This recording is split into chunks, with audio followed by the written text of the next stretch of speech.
programang ito ay rated SPG. Striktong patnubay at gabay ng magulang ang kailangan. Maaaring may masiselang tema, lengguwahe, karahasan, sexual, horror o droga na hindi angkop sa mga bata. Wala kang utang na loob. Sana pinabayaan na lang kita. Sana pinabayaan na lang din kita. Baka po. Agad ngang tumawag itong si Annalyn Santos dito sa kanyang ina na si Lynette. At dito na sinabi na kinakailangan daw niya makakuha ng ebidensya upang magpapatunay na may kinalaman itong si Zoe at Moira sa pagkawala ng kanyang lolo Pepe.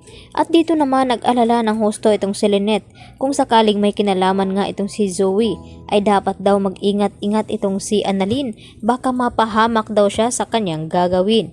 At dito nga na-kumpirma ni Annalyn dito kay Nurse Karen at Ivan na hindi naman pala totoo nakipagkita itong si Doc Antonio Locke dito kay Zoe. Dahil sa mga oras na iyon ay sinasabi ni Zoe na busy nga raw siya. At dito na kumpirma ni Annalyn na nagsisinungaling nga itong si Zoe. Kaya walang duda na may kinalaman talaga itong si Zoe sa pagkawala nga dito ng kanyang lolo Pepe. At dito rin na agad na tinawagan ni Carlos Benitez itong si Moira at sinasabi na kung bakit dinadamay pa itong si Zoe sa pagkidnap dito kay Don Pepe. At dito binalaan ni Carlos itong si Moira na wag daw niyang malalaman na pati itong si Zoe ay idadawit dito ni Moira. Dahil kung tutuusin ay kinakailangan ngang pagbayaran ni Moira ang lahat-lahat ng kanyang ginawa. Kaya agad ngang tumawag itong si Moira kay Zoe at kinumpronta na kung bakit nagsumbong pa ito kay Carlos at sinabi na tinago ni Moira itong si Don Pepe.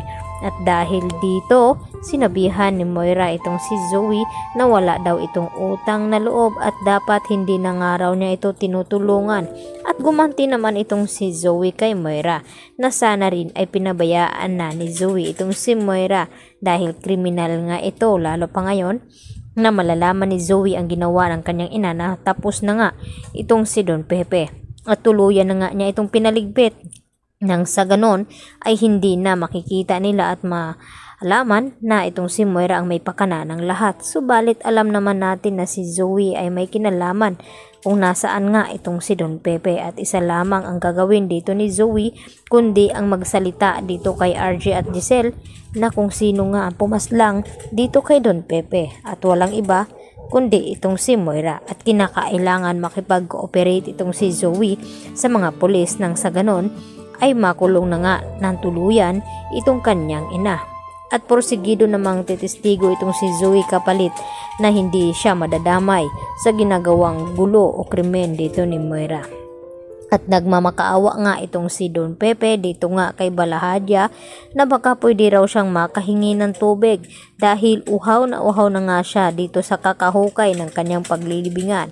Sinabi naman ni Balahadya na hindi na dapat siya kailangan uminom dahil katapusan na rin naman niya ito. At dito nga nagmamakaawa itong si Don Pepe na sana raw ay wag siyang tapusin. At dito nga na hindi nakapigil itong si Balahadya at kinalabit nga ang hawak nitong gatilyo. At ito na nga ba ang katapusan dito ni Don Pepe? Makakaligtas pa nga ba ito sa bingit ng kanyang nararanasan ngayon? At kung matatagpuan pa nga ba ito ni Giselle dahil isa lamang ang sospetsa dito ni Giselle ay ito ngang si Moira at binalaan naman itong si Moira ni Risa na nakatutok daw ang mga mata dito sa kanya nila ni Giselle at RJ dahil wala naman silang ibang pagsosospetsahan kundi itong si Moira dahil ito lamang ang nakakalaban at nakakaaway ni Don Pepe. Kaya mas lalo na ngang lumakas ang hinala dito ni Giselle dahil sa mga ikinilos dito ni Moira at nagsisinungaling nga ito lalo na itong si Zoe na parang mahalata na nga na nagsabuatan ang mga ito at may kinalaman itong si Zoe sa pagkawala nga dito ni Don Pepe at kung kailangan pa nga niyang pagtakpan ang kanyang ina na kriminal nga ito. Yan po ang aking karagdagan latest update at marami pong salamat sa inyong panonood dito sa aking munting channel. Huwag niyo po sanang kalimutan i-like at i-subscribe ang channel na ito. Hanggang sa muli, bye bye! Marami pong salamat!